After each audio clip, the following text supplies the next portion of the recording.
तो चैप्टर है mechanical properties of solids. इस चैप्टर में हम लोग बेसिकली डिज़ाइन, कंस्ट्रक्शन, ठीक है, इंजीनियरिंग में कंस्ट्रक्शन वगैरह जो करते हैं उसके लिए मटेरियल का सिलेक्शन जो करना है, सिलेक्शन ऑफ मटेरियल्स।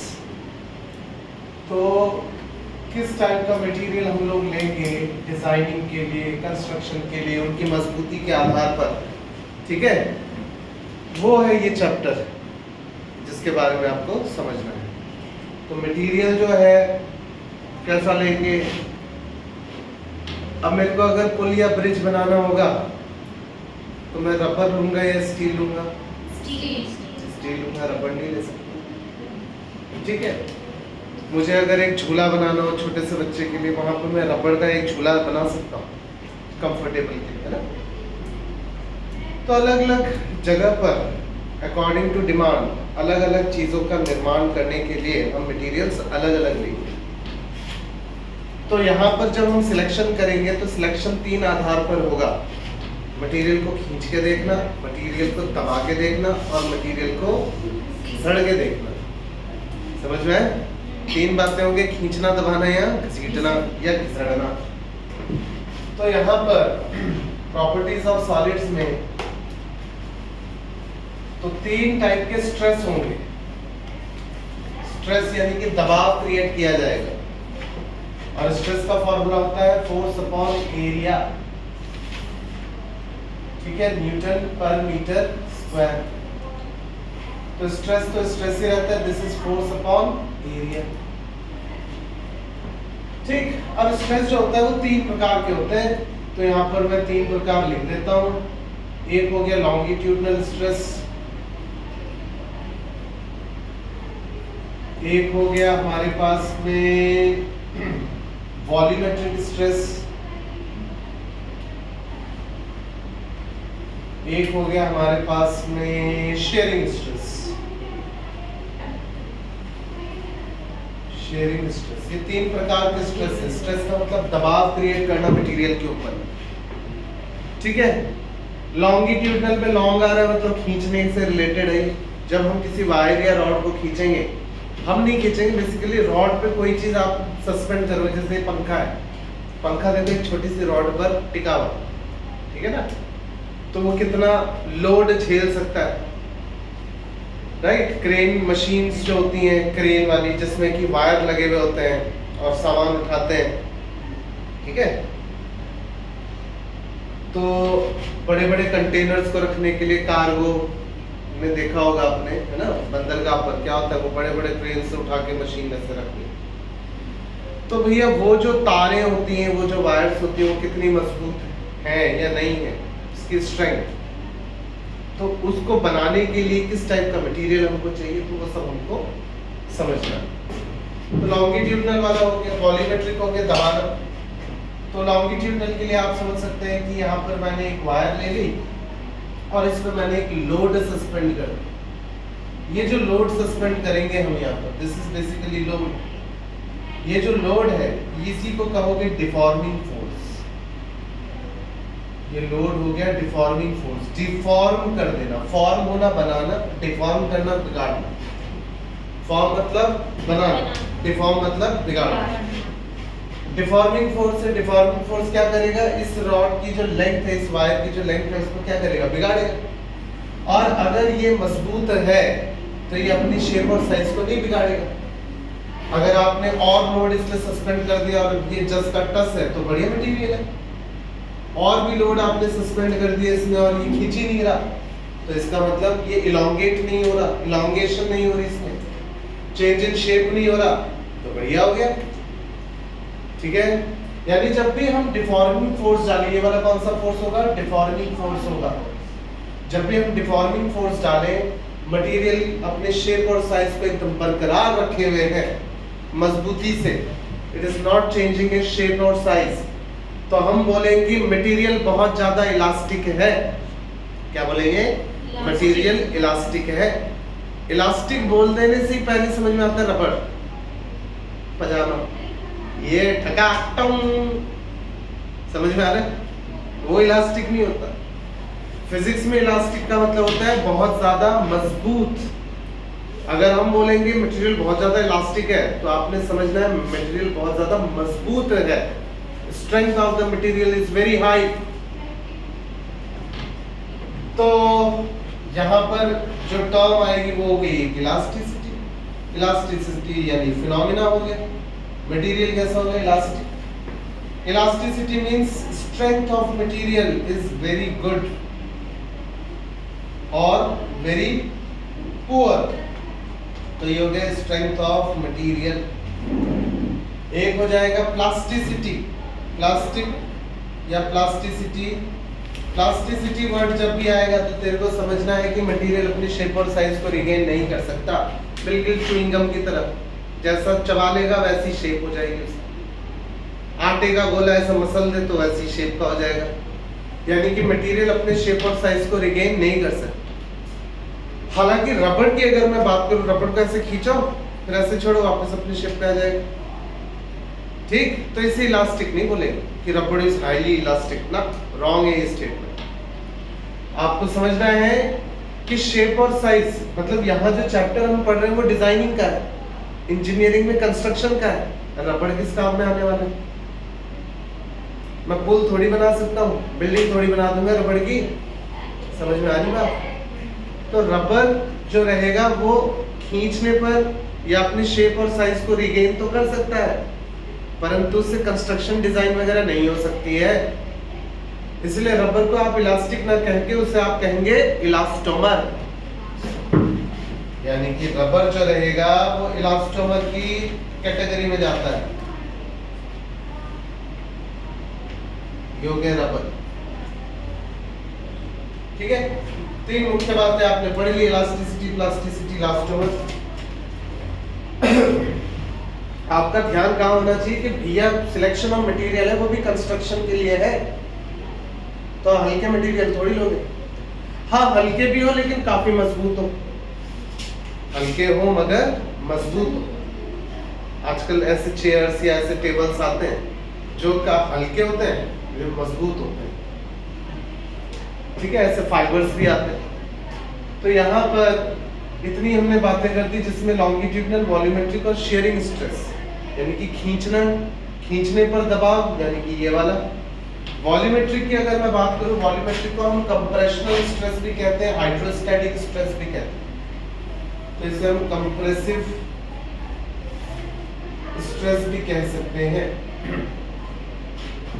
अब आते हैं जैसे कि कंप्रेसिव, बेसिकली ये वाला जो स्ट्रेस है वॉल्यूमेट्रिक या फिर कंप्रेसिव स्ट्रेस, ये फ्लूइड के वजह से कोई मीडियम, खास करके फ्लूइड मीडियम, पूरे मटेरियल को उठा के दबा दे। क्या करे? पूरे मटेरियल को दबाए। जैसे मैंने एक बॉल लिया और इस बॉल को मैंने इस फ्लूइड में रखा, वाटर ले लो, ठीक है। तो वाटर क्या करेगा? इसको हर तरफ से इस पे फोर्स देगा, वाटर इसमें हर तरफ से फोर्स देगा, और ये फोर्स हमेशा बच्चों परपेंडिकुलर टू द सरफेस रहता है, मतलब ये जो पड़ेगा ये हमेशा परपेंडिकुलर है। तो फ्लूइड की, लिक्विड की प्रॉपर्टी होती है जो भी उसमें रहता है तो फोर्स देता है और वो परपेंडिकुलर टू द सरफेस रहता है। नोट करके रखो, हमेशा क्या रहेगा? परपेंडिकुलर, ये परपेंडिकुलर 90 डिग्री। खैर, तो यहाँ पर जो फोर्स रह रहा है वो एरिया पे आ रहा है, यानी कि ये एरिया हो गया ना, ये छोटे छोटे एरिया हो गए, इन पे फोर्स पड़ रहा है बच्चों। और फोर्स अपॉन एरिया क्या होता है? प्रेशर। तो प्रेशर का लेना देना सीधा सीधा एरिया के साथ में बनता है। प्रेशर इज इक्वल टू, हम क्या लिखते हैं? फोर्स अपॉन एरिया बच्चों। ये फोर्स कैसा होता है? परपेंडिकुलर होता है। एंड एरिया अगर बच्चों ज्यादा होगा तो प्रेशर कम होता है। डिनोमिनेटर अगर ज्यादा करोगे तो आंसर तो कम आएगा, और डिनोमिनेटर को कम कर दो तो आंसर ज्यादा है। अब जैसे ये पेन है, ये पेन को अगर मैं अपने इसमें हाथों में ऐसा करूं तो अंदर जाएगा? नहीं जाएगा। लेकिन अगर मैं एक सुई ले लूं, इंजेक्शन वाला लगाते ही अंदर चला जाएगा, क्योंकि इंजेक्शन का जो वो है वो पॉइंटेड नीडल है, फ्यू माइक्रोन्स, उसमें फोर्स ज्यादा नहीं देना पड़ता, बस लगाए तो अंदर ही चला गया हल्का सा। क्लियर है? तो एरिया से फर्क पड़ता प्रेशर का। तो यहाँ पर क्या हो रहा है, लिक्विड ने हर तरफ से इस पे क्या कर दिया, प्रेशर दे दिया। प्रेशर देगा तो क्या हो जाएगा, दब जाएगा, श्रिंक होगा, कंप्रेस होगा बच्चों, और इसका वॉल्यूम क्या हो जाएगा, चेंज हो जाएगा।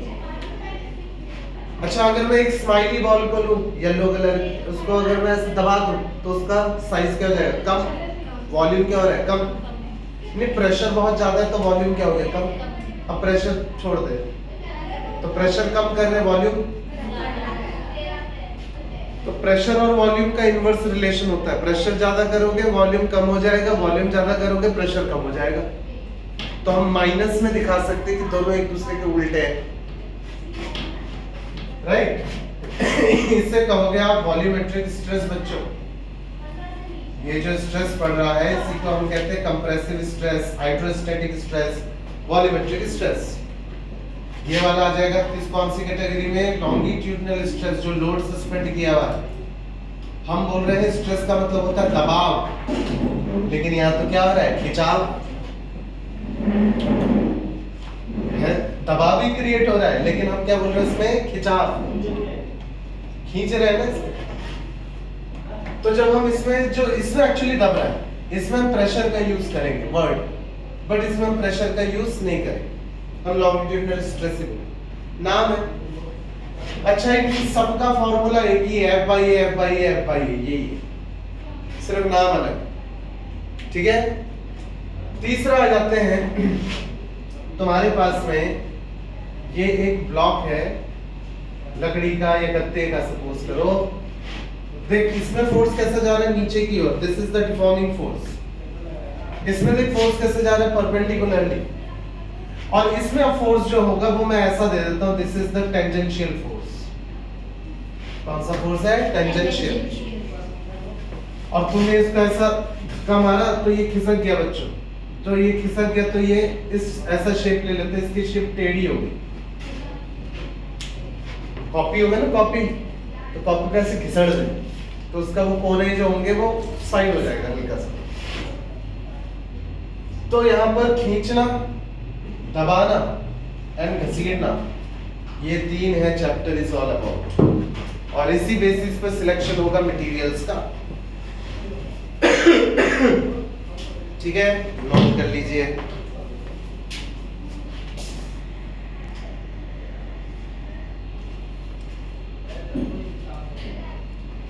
तो नेक्स्ट यहाँ पर ये वाला जो स्ट्रेस है, इसमें फोर्स देखना आप, सब तीनों में क्या देखो, फोर्स देखो। फोर्स इसमें खींच रहा है, इसमें दबा रहा है, इसमें घसीट रहा है, जिसके कारण में इनके नाम चेंजेस हैं, दैट इज शेयरिंग स्ट्रेस। ठीक है, ये हो गया आपके पास में शेयरिंग स्ट्रेस। तो फोर्स के आधार पर इनके नाम आपने अलग अलग किए। अब आते हैं, जब हम इस तरह के स्ट्रेस डालेंगे, दबाव डालेंगे, तो क्या होगा, जो भी ऑब्जेक्ट होगा उसमें क्या हो जाएगा, स्ट्रेन पड़ेगा। स्ट्रेन यानी कि चेंजेस होंगे कुछ। जैसे इसे अगर हमने स्ट्रेस दिया तो ये खींचेगा, मान लो ये लॉन्गेट हो गई, इतना ये खींच गया वायर, तो यानी कि चेंज इन लेंथ हो, डेल्टा हो गया चेंज। तो अब यहाँ पर आ जाता है next term, that is strain. Strain तीन प्रकार के होंगे अकॉर्डिंग टू फोर्स, जैसे खींचना, दबाना और घसीटना है, उसी तरह से स्ट्रेन भी तीन प्रकार से आएंगे, यानी रिजल्ट तुमको तीन तरीके से देखने को मिलेंगे ऑब्जेक्ट पर। एक का नाम हो जाएगा लॉन्गिट्यूडिनल स्ट्रेन, लॉन्गिट्यूडिनल स्ट्रेन, और ये हो गया आपके पास में डेल्टा L/L, यानी change in length upon original length. Original length मान लेते हैं L है, तो this is the change in length. अगर ये इलोंगेट हो गया, यदि मैंने उस पर लोड सस्पेंड कर दी। दूसरा आएगा वॉल्यूमेट्रिक स्ट्रेन, नाम ही है बस, change in volume upon original volume. देखो यहाँ पर वॉल्यूम चेंज हो गया, बड़े से ये छोटा हो गया, तो ये चेंजेस हो गए, दिस इज डेल्टा। तीसरा आएगा शेयरिंग स्ट्रेन। शेयरिंग स्ट्रेन जो होगा वो आ जाएगा तुम्हारे पास में थीटा। थीटा जो है बच्चों, यहाँ देख सकते हो तुम, अगर मैं इसे tan थीटा पकड़ लूं तो ये x ले लो, ये हाइट ले लो इसकी h, है ना, तो tan थीटा में क्या लिख सकता हूँ, चेंजेस हो गए वो उसका जो साइड था वो खिसक गया, तो x by h।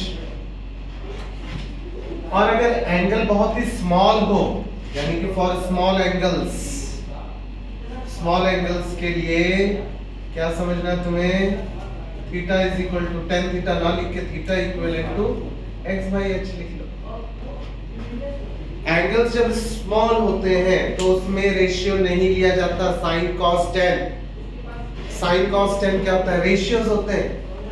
रेशियो माने ऐसा समझ, न्यूमरेटर बाय डिनोमिनेटर, समझ में आया, समथिंग बाय समथिंग, उसे क्या बोलते हैं, रेशियो। ठीक है, तो क्या होता है जब एंगल बेहद कम होता है, तो जैसे sin थीटा लिखते हो ना, sin थीटा में क्या आता है, परपेंडिकुलर अपॉन हाइपोटेन्यूज। अगर मैं यहाँ पर दिखाऊं कि एक ट्राइंगल है, राइट एंगल ट्राइंगल, ये हो गया थीटा, ये हो गया परपेंडिकुलर, हाइपोटेन्यूज ये हो गया बेस। ध्यान देना, sin थीटा भी पकड़ लो और tan थीटा भी पकड़ लो।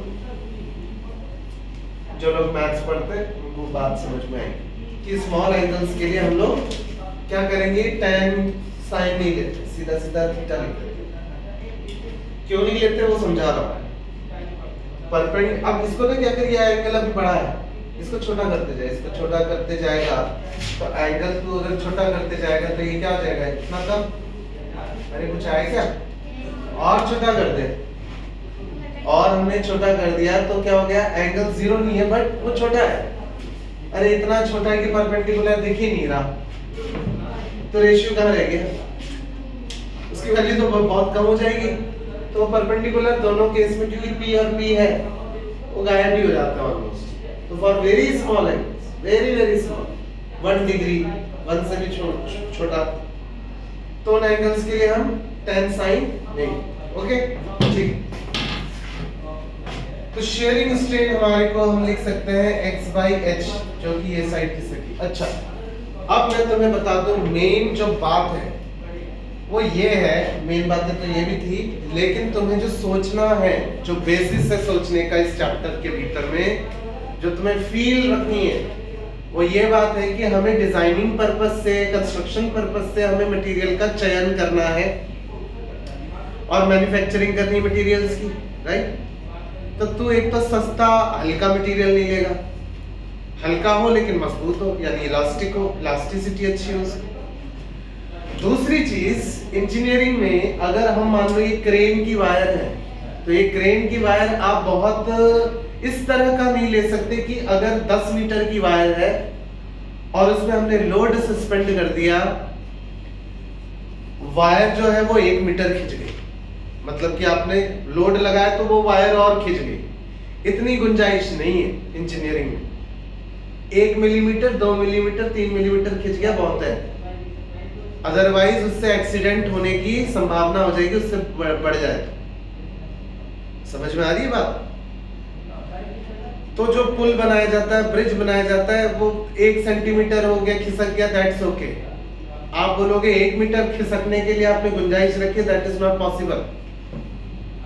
तो यहाँ पर जो भी इलॉन्गेशन होगी, यानी ये अगर खींचेगा तो बेहद कम तक हम लोग पढ़ेंगे, बहुत ज्यादा के लिए नहीं पढ़ोगे। समझ में आया। और मटेरियल वही अच्छा जो लोड सस्पेंड किया, ठीक है, थोड़ा इमेजिन करना, लोड आपने सस्पेंड किया, इसमें और लोड आपने सस्पेंड किया, मटेरियल लास्ट में जो बहुत ज्यादा लोड हो गया तो हल्का से 1 mm खींच गया, ठीक, इमेजिन हो गया। 1 मिलीमीटर कितना होता है, 1 डंडी स्केल की, कितना खींच गया। अब आपने लोड हटा दिया, लोड हटाने पर पाया वो 1 मिलीमीटर जो खींचा था वो गायब हो गया, यानी वो वापस से अपने साइज शेप को रिकवर कर गया। ये मटेरियल हाईली इलास्टिक कहे जाएंगे, जो खींचे तो थे मगर वापस ले गए अपने आप। लेकिन जब तुमने लोड हटा दिया तब भी वो अपने शेप और साइज को रिकवर नहीं कर पा रहे, यानी 1 mm तुमको वो सेट हो गया, तो यानी वो प्लास्टिक मटेरियल हो, यानी कि अपने शेप और साइज को रिकवर नहीं कर पाया। Are you getting my point. ऐसा मटेरियल इलास्टिक में कैटेगरी में नहीं आए।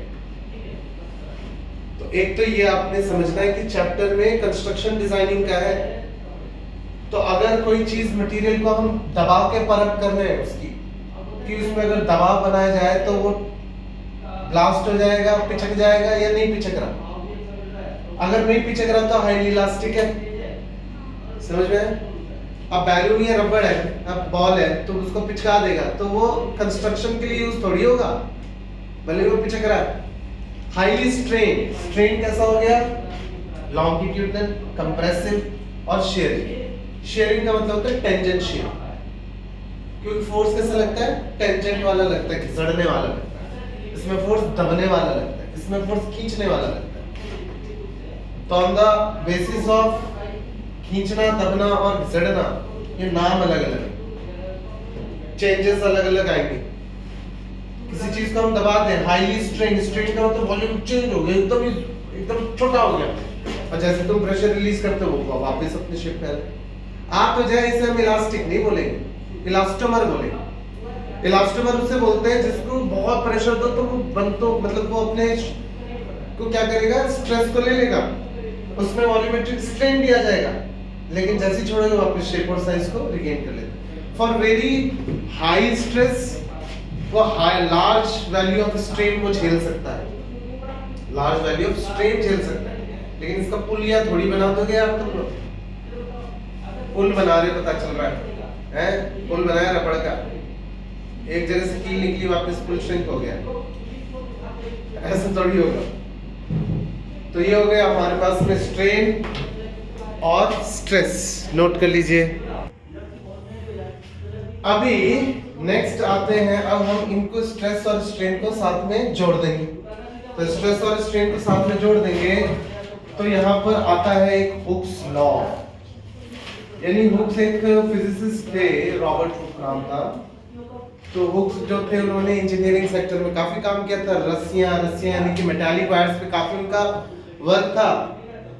तो उन्होंने एक चीज नोट की और उन्होंने बोला कि विद इन इलास्टिक लिमिट, यानी कि अब ये एक टर्म आया, देखो इलास्टिक लिमिट। इलास्टिक लिमिट का मतलब अपने शेप और साइज को रिकवर करने की एक सीमा होगी। जैसे तू इस पर लोड सस्पेंड करता रहेगा, एक सीमा तो आएगी ना जहां पे ये भी खिंच जाएगा, इसकी एक हद होगी ना वायर की स्ट्रेंथ की होल्ड करने की। तो वहां जहां तक कि वो होल्ड कर सकता है और वहां से अपनी शेप और साइज को रिकवर भी कर सकता है, रिगेन कर सकता है, उसको हम क्या बोलते हैं? Elastic limit. इलास्टिक मतलब उसकी स्ट्रेंथ की लिमिट, सीमा है भाई। लिफ्ट में हम लोग चढ़ते हैं, डेली एग्जांपल में देखो, लिफ्ट में लिखा रहता है 5 आदमी चढ़ेंगे, है ना? तो लिफ्ट जो है वो वायर से टंगा हुआ है भाई साहब, मोटर से लगा हुआ है वो। लिफ्ट में 5 की जगह अगर 15 लोग अगर चढ़ गए तो भाई साहब वो टूट, हाँ तो वो बेड पे तो ऊपर ही जाएंगे ना, तो क्या हो जाएगा? लिफ्ट टूट सकती है, उसकी वायर क्या हो सकती है? टूट सकती है, समझ में है? तो यानी कि रस्सियों का ये जो हम लोग जब लिफ्ट एलिवेटर्स वगैरह होते हैं मॉल्स में जब आप जाते हैं, तो यहाँ पर जो मटेरियल होगा वो बहुत सूझबूझ और समझदारी के साथ में कैलकुलेटिव रखा जाता है। अच्छा, गुंजाइश ये नहीं होती कि 5 बोला है तो जो कंपनी है वो भी चालाक है, 5 लिख देते हैं, गुंजाइश उसमें 10 की रखते हैं या 8 की रखते हैं। हाँ, क्योंकि भैया मूर्ख लोगों की बहुत सारी प्रजातियां घूमती है, ठीक है? तो 5 की जगह 8 घुस रहे, 10 घुस रहे, तो वो उतना मार्जिन लेके चलते हैं। तो वायर की ऐसी सिलेक्शन होती है कि अगर 10 भी चढ़ जाए तो इलॉन्गेशन हल्की सी आ सकती है, हल्की सी, ऐसा नहीं लिफ्ट ऐसा हो गया, समझ में आ रहा है? हाँ देखो, एक तो लिफ्ट का मैंने एग्जांपल दिया, और भी कई सारी चीजें होंगी, ठीक है? Within elastic limit, Hooke's का ये कहना था कि stress is directly proportional to strain, यानी कि स्ट्रेस लगाओगे तो बॉडी में स्ट्रेन तो आएगा ही, और स्ट्रेन 3 तरह के हो सकते हैं, खिंचाव, दबाव और घसाव, ठीक है? तो आप क्या करते हैं, ये स्ट्रेन को इधर ले आते हैं या प्रोपोर्शनलिटी का साइन हटाते हैं, तो stress is equal to E into strain. एक कांस्टेंट आ गया बच्चों, इस कांस्टेंट को बोलते हैं हम इलास्टिसिटी, कांस्टेंट ऑफ इलास्टिसिटी या modulus of elasticity. This is modulus of elasticity. Modulus का क्या अर्थ होता है? मॉड्यूलस का अर्थ होता है कोई वैल्यू, कोई नंबर। मॉड्यूलस माने नंबर है, it is purely a number. ठीक है, किस चीज का? स्ट्रेंथ को नापने का एक नंबर, मॉड्यूलस ऑफ इलास्टिसिटी, यानी स्ट्रेंथ को नापने का नंबर। संख्या ज्यादा है, नंबर ज्यादा है तो समझो मजबूती ज्यादा, संख्या कम है तो बोलोगे मजबूती कम। ठीक, तो यहाँ पे स्ट्रेस अपॉन स्ट्रेन बच्चों हम लोग लिख सकते हैं और कांस्टेंट को एक तरफ छोड़ देते हैं, ये हो गया E। This is modulus of elasticity. अब ये जो मॉड्यूलस ऑफ इलास्टिसिटी है, क्योंकि फोर्स तीन प्रकार के हैं, खींचना, दबना और घसीटना, टेंजेंशियल। तो तेरे पास में स्ट्रेस के तीन नाम आए, फिर स्ट्रेन भी तेरे पास में तीन नाम आए। उसी तरह से मॉड्यूलस ऑफ इलास्टिसिटी यानी स्ट्रेंथ करने की जो संख्या होगी उसके भी तीन नाम होंगे। बहुत ही बढ़िया, समझ में आ रहा है सभी को? तो तीन नाम में कौन कौन से होंगे? एक हो जाएगा बच्चों Young's modulus, Young's modulus of elasticity या सिंपली यंग्स मॉड्यूलस। दूसरा हो जाएगा बल्क मॉड्यूलस, बल्क मॉड्यूलस। और तीसरा हो जाएगा बच्चों आपके पास में modulus of rigidity, modulus of rigidity. Rigid होना यानी ठोस, कितना ठोस है। ठीक है, अब आगे देखिए modulus of elasticity, Young's modulus, bulk modulus. इसको डिनोट किससे करते हैं? यंग्स मॉड्यूलस को Y से डिनोट करोगे, बल्क मॉड्यूलस को B या फिर K से आप डिनोट करोगे, और मॉड्यूलस ऑफ रिजिडिटी को ईटा बोलते हैं, ईटा से रिप्रेजेंट करेंगे। n को थोड़ा सा लंबा खींच दीजिए, उसकी जुल्फे निकाल दीजिए। तो मॉड्यूलस ऑफ रिजिडिटी हो गया है ना। तो हुक का ये कहना था कि विद इन इलास्टिक लिमिट। अच्छा, उसने कर्व भी बनाया, कर्व बनाया स्ट्रेस स्ट्रेन का। तो कर्व कैसा बनता है वो भी देख लो। ये हो गया स्ट्रेस और ये हो गया स्ट्रेन। तुम्हें याद क्या करना, मतलब समझना क्या है या इमेजिन क्या करना? इमेजिन ये करना है कि एक वायर ऐसे लटकी हुई है, उसमें हुक्स ने ऐसे लोड सस्पेंड करता चला गया और स्ट्रेन यानी कि चेंज इन लेंथ देखता चला गया। ठीक है, तो उसने पाया कि ये देखो मैंने थोड़ा Y से सटा के बनाया है। ठीक है, Y से सटा के इसलिए बनाया है क्योंकि जैसे जैसे यहाँ पर देखो 10 kg, 20 kg, 30 kg, 40, 50, 60, 70, 80, 90, 100, 110, 20, 30 ये चल रहे स्ट्रेस, यानी लोड सस्पेंड कर रहा होगा वो वायर में, और यहाँ से वो रीडिंग नोट कर रहा होगा। तो रीडिंग में उसने पाया कि वायर की मजबूती के आधार पर स्ट्रेन काफी कम है। समझ में आ रहा है? जैसे 0.1 mm, 0.2 mm, 0.3 mm, 0.4 mm। तो उस तरीके से जो स्ट्रेन आया वो बहुत कम आया। बहुत जब हाई आपने लोड सस्पेंड किया तब जाके आपको इतनी इलॉन्गेशन दिख रही होगी, या स्ट्रेन दिख रहा हो, नॉट इलॉन्गेशन, स्ट्रेन दिख रहा हो। ठीक है, change in length upon original length. तो उसने स्ट्रेन देखा।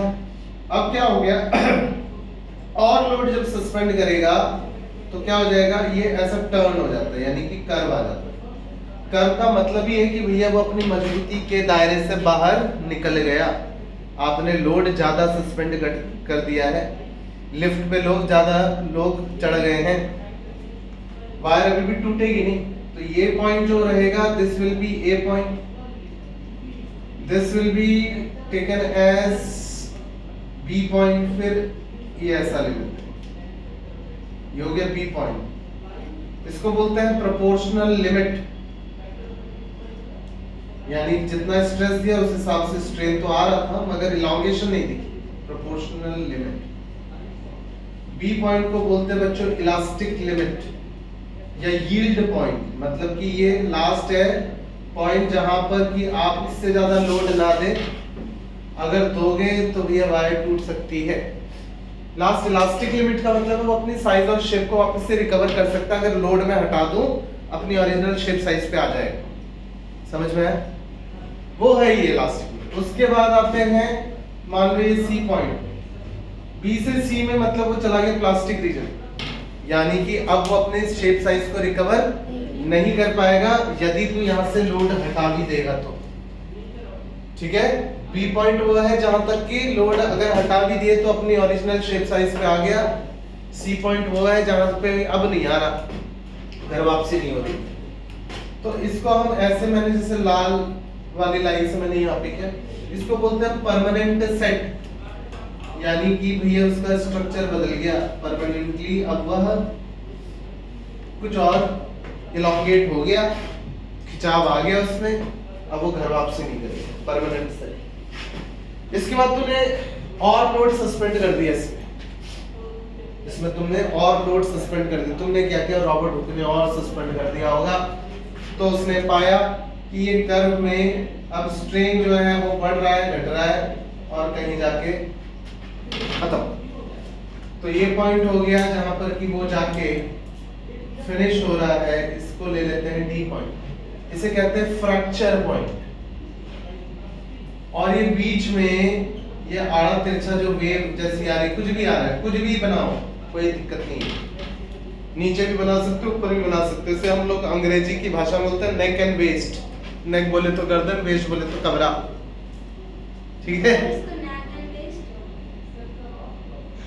नेक जो भी कर्व होते हैं ना, मुड़ाव, और वेस्ट, ठीक है, नेक एंड वेस्ट बोलते हैं।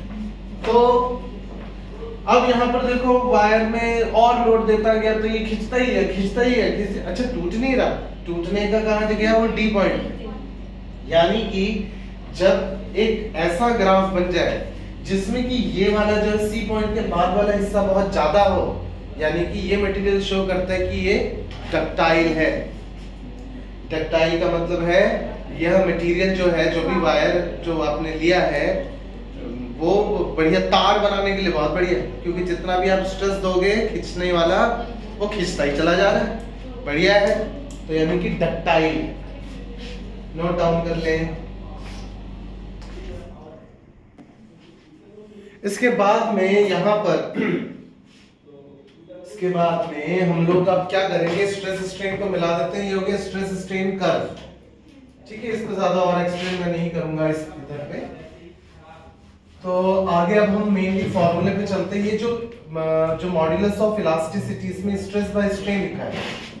तो अभी आपने पढ़ा longitudinal stress upon longitudinal stress, volumetric stress, volumetric strain, sharing stress, sharing strain, depending on तुमने फोर्स किस किस टाइप के दे रखे हैं, ठीक है। तो वो हम अभी यहाँ पर लगाएंगे। चलिए तो आ जाते हैं। सबसे पहले तो यहाँ पे Young's modulus, Young's modulus y से डिनोट करते हैं, आ जाएगा longitudinal stress upon longitudinal strain. तो स्ट्रेन, लॉन्गिट्यूडिनल स्ट्रेन, कैसा दबाव आएगा, खींचने वाला आपने दबाव डाला है इसने F by A, और change in length upon original length, ये आ गया, राइट।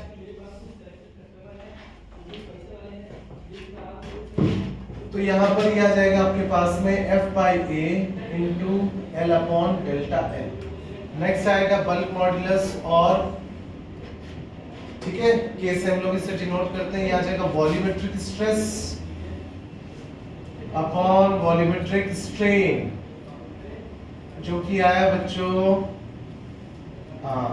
अब देखो यहाँ पर क्या लिखेंगे, F by A की जगह इसमें रियली में दब रहा है, जो बॉल थी वो दब रही थी ना, तो इसीलिए हम इसमें डालेंगे प्रेशर, ठीक है।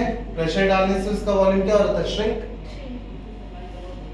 कॉन्ट्रैक्ट हो रहा था, तो ये हो गया change in volume upon original volume, this is minus है। ये प्रेशर, प्रेशर भी फोर्स अपॉन एरिया ही होता है। यहाँ पर दबाव तो है लेकिन एक्चुअली वो खिंचाव हो रहा है, तो सिर्फ नाम के चक्कर में आप यहाँ पे रख रहे हैं, अदरवाइज आप F by A भी रख सकते हैं। फिर ये आ गया माइनस का साइन, क्या शो कर रहा है, प्रेशर बढ़ाओगे वॉल्यूम कम, वॉल्यूम बढ़ाओगे तो प्रेशर कम, उल्टे होते हैं। तीसरा आ गया modulus of rigidity, modulus of rigidity में आ गया sharing stress upon sharing strain. Sharing का अर्थ होता है टेंजेंशियल, शेयरिंग स्ट्रेन। तो यहाँ पर आ जाएगा बच्चों शेयरिंग स्ट्रेस में फिर से आप F/A, स्ट्रेन में सीधा सीधा थीटा लिखो। इस पे क्वेश्चन बेहद कम रहते हैं, सबसे ज्यादा क्वेश्चन आपको यंग्स मॉडुलस पे दिख रहे हैं।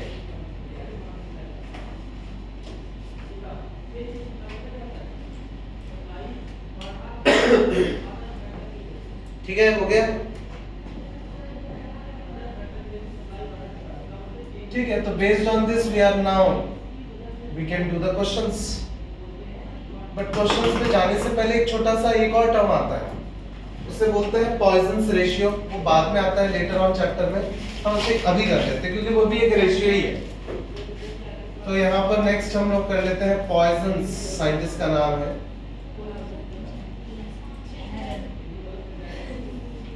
Poisons ratio. तो पॉइजन्स रेशियो में भी क्या उसने बताया, ये भी एक रेशियो दिया उसने, बोला कि अगर तुम्हारे पास में एक ऐसी रॉड है या वायर है, ठीक है, तो ये होगी उसकी ओरिजिनल लेंथ L, और वायर जो है वो सिलिंड्रिकल शेप की, तो उसकी ओरिजिनल होगी डायमीटर D। अब क्या करते हैं, इसमें हम डिफॉर्मिंग फोर्स यानी कि खींचने वाला फोर्स लगा देते हैं। तो यहां पर हमने लगा दिया ये फोर्स, और मान लेते हैं ये खींच जाए। अगर खींचेगी बच्चों तो ये साइड से क्या हो जाएगी, कॉन्ट्रैक्ट हो जाएगी। ये तुम्हें समझ में आता है? ये देखो वायर पतली हो गई और लंबी हो गई। पहले वायर मोटी थी, ठीक है, मोटा था एंड हाइट कम थी। अब जब आपने फोर्स लगा दिया तो ये साइड से कॉन्ट्रैक्ट हो जाए और इलोंगेट हो जाए। तो इन्हीं का रेशियो ये हो गया तुम्हारे पास में डेल्टा L, ये खिंच गया, इलोंगेशन हो गई, इसमें एक्सटेंशन आ गया आप बोल सकते हैं। और इसे आप बोलेंगे चेंज इन डायमीटर, ये वाला पार्ट और ये वाला पार्ट, इसको हम बोलते हैं डेल्टा D। तो ओरिजिनल में से D में से इतना ये खिसक गया, that is D minus delta D मैंने लिखा, ये जो डॉटेड वाली लाइन। पॉइजन्स रेशियो को बच्चों ये सिग्मा से हम लोग डिनोट करते हैं। It is lateral strain to longitudinal strain,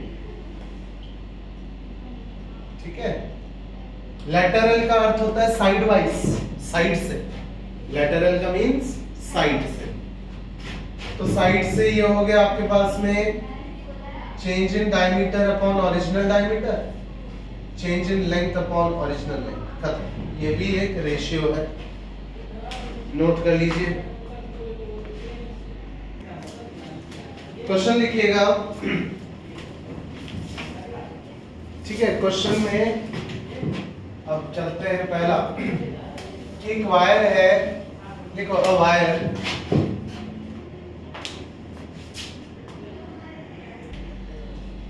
चलिए, तो इसमें मैंने आपको क्वेश्चन दिया कि एक वायर है, उसमें इलोंगेशन कितनी आ गई, the length of the wire increases 10⁻⁻⁴ of its original length, 10⁻⁻⁴ of its original length. तो let the original length be है, तो इलोंगेशन इतनी आ गई, ठीक।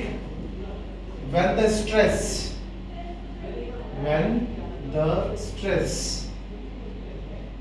10⁸ न्यूटन पर metre square is applied on it. तो एक वायर है, उसमें तुमने इतना दबाव या खिंचाव, जो भी लॉन्गिट्यूडिनल स्ट्रेस दिया, तो उसमें खिंचाव आ गया ऑफ इट्स ओरिजिनल। ऑफ का मतलब मल्टीप्लाई होता है, वैसे बचपन में पढ़ा होगा 6 में ना, बोर्ड मास में। तो ये आप delta L by L is equal to 10⁻⁻⁴ आ गया। स्ट्रेस तो यही रहा, ये तो स्ट्रेन बन गया। यंग्स मॉडुलस पूछा है, Young's modulus stress upon strain, तो 10⁸ स्ट्रेस अपॉन स्ट्रेन -4, तो कितना आ रहा है वैल्यू, 10⁻12 न्यूटन पर मीटर स्क्वायर। ध्यान रखना बच्चों, स्ट्रेन की कोई यूनिट नहीं हो, अगर ये मीटर है तो ये वाला भी मीटर, और सेंटीमीटर है तो ये भी सेंटीमीटर, तो ये कैंसिल हो जाए। तो स्ट्रेन की कोई यूनिट नहीं होती है, नोट डाउन कर लीजिए।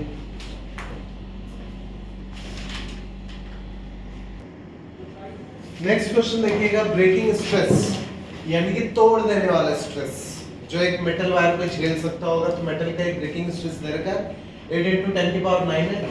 डेंसिटी यानी कि घनत्व 1 मीटर क्यूब की जगह पर कितना वजन आ जाता है 8000 kg, 8000 kg हो गया नहीं। Find maximum length of the wire, एक वायर है तुम्हें हैंग करना है, तो उसकी कितना आप वायर का लेंथ रख सकते हो ताकि वो टूटे ना। अच्छा टूटेगा तो सबसे पहले आपको आइडेंटिफाई करना है टूटेगा क्यों, कौन तोड़ेगा उसे, ओवरलोड नहीं, उसमें तो लोड ही नहीं, हमने सस्पेंड किया, एक वायर उसे लटका दी, हमने कुछ नहीं, हम खींच भी नहीं रहे, उसको सिर्फ लटका दिया। तो इसमें बोलता है find maximum length of wire which can be suspended without breaking, without breaking suspend कर सके, सस्पेंड कर सके, लोडिंग नहीं करनी इसमें। कौन तोड़ेगा, अरे उसका खुद का वजन, खुद का वजन ही अगर ज्यादा हो गया तो टूट नहीं जाएगा अपने वेट के अंडर में ही। बात समझ में आ गया। तो आपने क्वेश्चन में ये पहचानना है कि डिफॉर्मिंग फोर्स कौन सा है, तोड़ने वाला फोर्स कौन सा है, सिर्फ उसे सस्पेंड करना है। सस्पेंड करेंगे, लटकाएंगे, तो हो सकता है कि उसका खुद का ही वजन इतना ज्यादा हो कि टूट जाएगा नीचे से। समझ में आई बात। तो यहाँ पर ब्रेकिंग स्ट्रेस, स्ट्रेस का फॉर्मूला क्या था, फोर्स अपॉन एरिया। अच्छा फोर्स कौन सा है, डिफॉर्मिंग फोर्स है नहीं, this is the deforming force. और वो डिफॉर्मिंग फोर्स है कौन, कौन कर रहा है ये डिफॉर्मेशन, वेट, वो कौन कर रहा है, वेट कर रहा है। तो ये हो गया तुम्हारे पास में W/A, राइट। W को क्या लिख सकते हैं, mass into gravity, m/g। Wait क्या होता है, ग्रेविटेशनल फोर्स होती है, जिसे तुम पहले वजन समझते थे।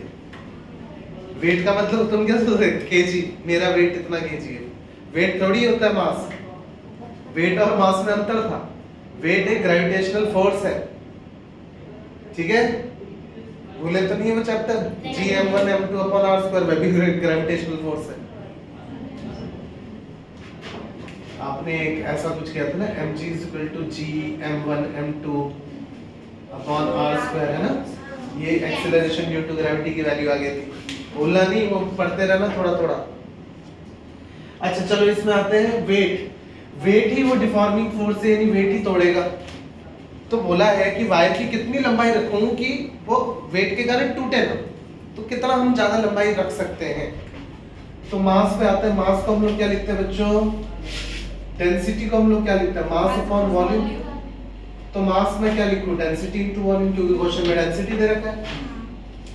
अच्छा वॉल्यूम, वॉल्यूम को, वायर कैसी होती है, किस शेप की होती है, सिलिंड्रिकल, तो ये इसका एरिया हो गया, ये इसकी लेंथ हो गई, एरिया इनटू लेंथ वॉल्यूम। तो मैं यहाँ एरिया इनटू एल भी लिख सकता हूँ। अच्छा यहाँ लिख देते हैं ρALG/A, ए से उड़ गया, ब्रेकिंग स्ट्रेस कितना है जो झेल सकता है, लास्ट इतना है ना। डेंसिटी तुमको दे रखी है कितनी, डेंसिटी कितनी दे रखी है, यदि 8 × 10⁻³ जी कितना ले लो, 10 ले लो, ये आ गई लाइट। ब्रेकिंग स्ट्रेस यानी तोड़ देने वाले स्ट्रेस को झेलने के लिए कितना लेंथ जा सकता है, मैक्सिमम 8 8 4 5, तो ये आगे लेंथ कितनी आ गई तुम्हारे पास में 10⁵। 10⁵ का मतलब देखो क्या होता है, 100,000 यानी कि 1 लाख मीटर की वायर हो सकती है, जिसे आप झुला सकते हैं। इससे ज्यादा किया तो वो खुद का स्ट्रेस झेल नहीं पाएगा और टूट जाएगा।